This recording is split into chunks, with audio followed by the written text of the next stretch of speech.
Hafaday, Tiro, Kasalale Mainko. My name is Sheila Babauta. I am a daughter of the Mariana Islands, born and raised on the island of Saipan, about 6,000 miles away from the US continent. There are 15 islands in the Marianas, including Guam, our sister island. We've just been separated for hundreds of years and have different political statuses, although both with the United States. I am the daughter of Diego Regis Babauta and Dolorina Wilbacker Jack Babauta. So I am a daughter of Micronesia. And we live next to the Marianas Trench, the deepest point in our world's ocean. So that's how I usually introduce myself when I travel.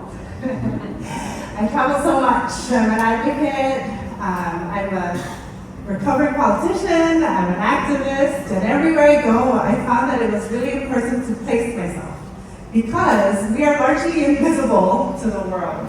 We're invisible in the US continent, sometimes we're invisible in the Pacific.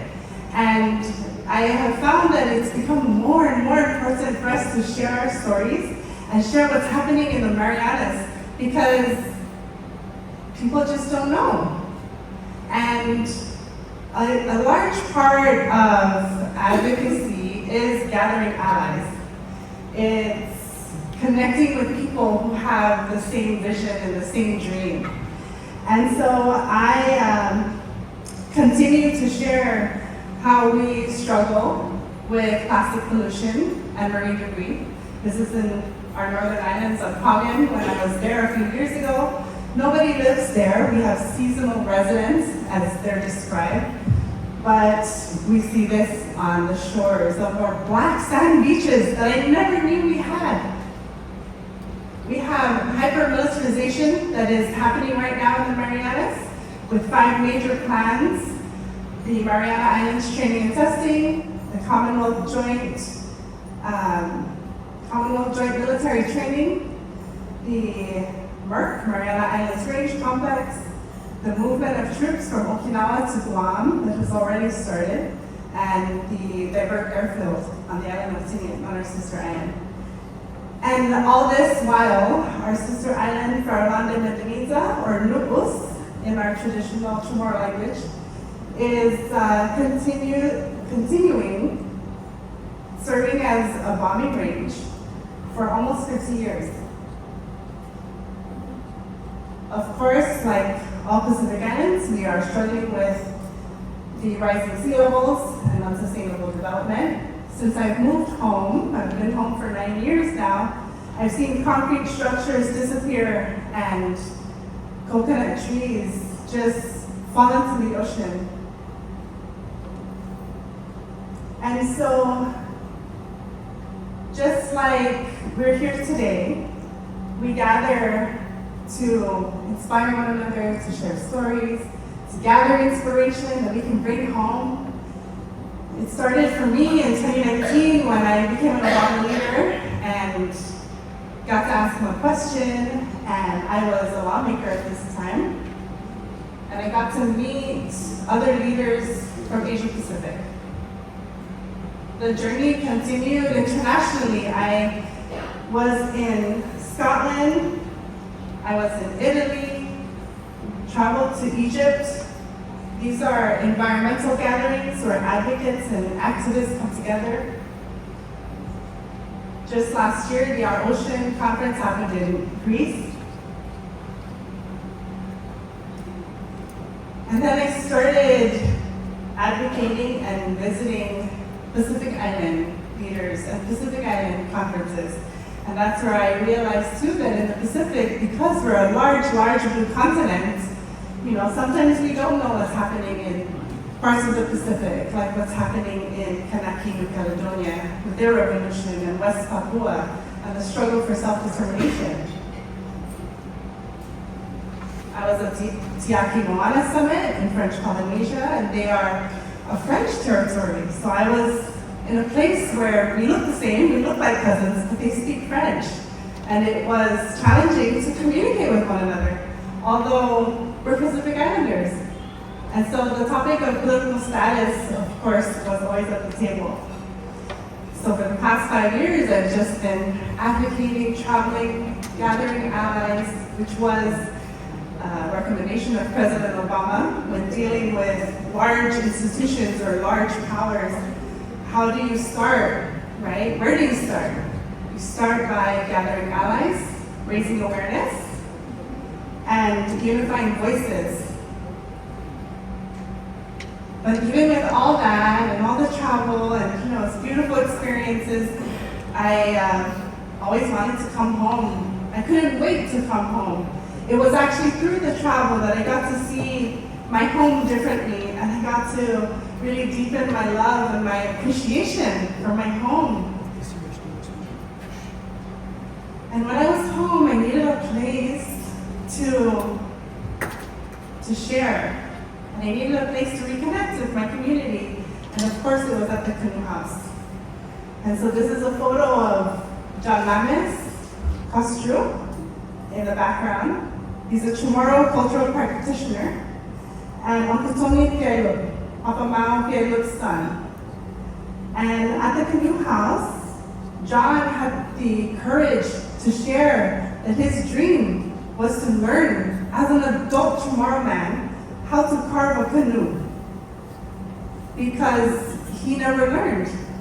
And so he leaned on our Micronesian brothers and sisters and Uncle Tony to lead the way. And so John's dream is to build a Chamorro canoe and sail it to our sister island of Rota. I asked John, how can we support your dream? That's beautiful. And he said, man, we really need help with the roof. We really need help to repair the roof of the Canoe House. And I thought, what? I was a little puzzled. I didn't even see the connection that the Canoe House had to the canoe. And he said that without the Canoe House, we wouldn't be able to build the canoe properly. In the rain, in the sun, this serves as a gathering space, not just for our community, but to actually take action on our dreams. And so my colleague and I, Dr. Sylvia Frame, we found some funding for them, and we supported John and his team with this dream.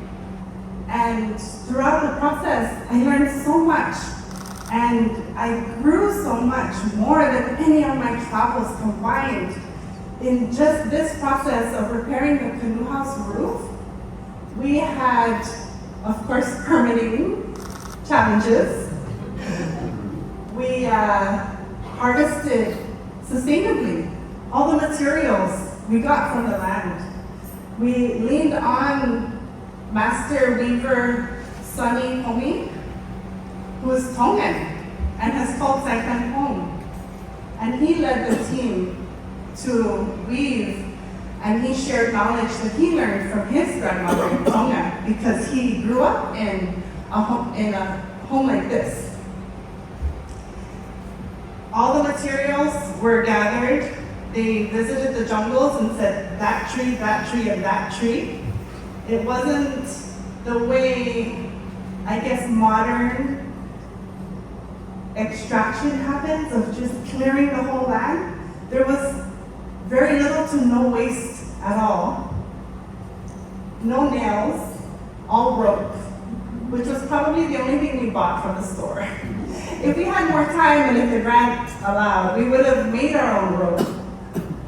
But that was not the case. Many people from around the world visited, and I would bring them to the Canoe House, and they would learn how to weave. And the whole process was just informational, it was inspirational for not just me, but anyone who visited. And when people saw what was happening, they would stop by. The typhoon warnings was a reality that we didn't even consider, that delayed the project. And so it was supposed to complete in December of last year, but we ended up celebrating last week, and the Canoe House roof was completed in February. And so this was a space that many tourists would pass by and just wonder what was happening, and they would want to take photos, and they would want to learn more about our culture and what was happening, because when they come, one of the things the Marianas Visitors Association has reported was that tourists often find that there's no cultural activities for them to learn more about our people. Something more than just shopping and just visiting the beach, right? Learning about the beach, learning about these sacred areas.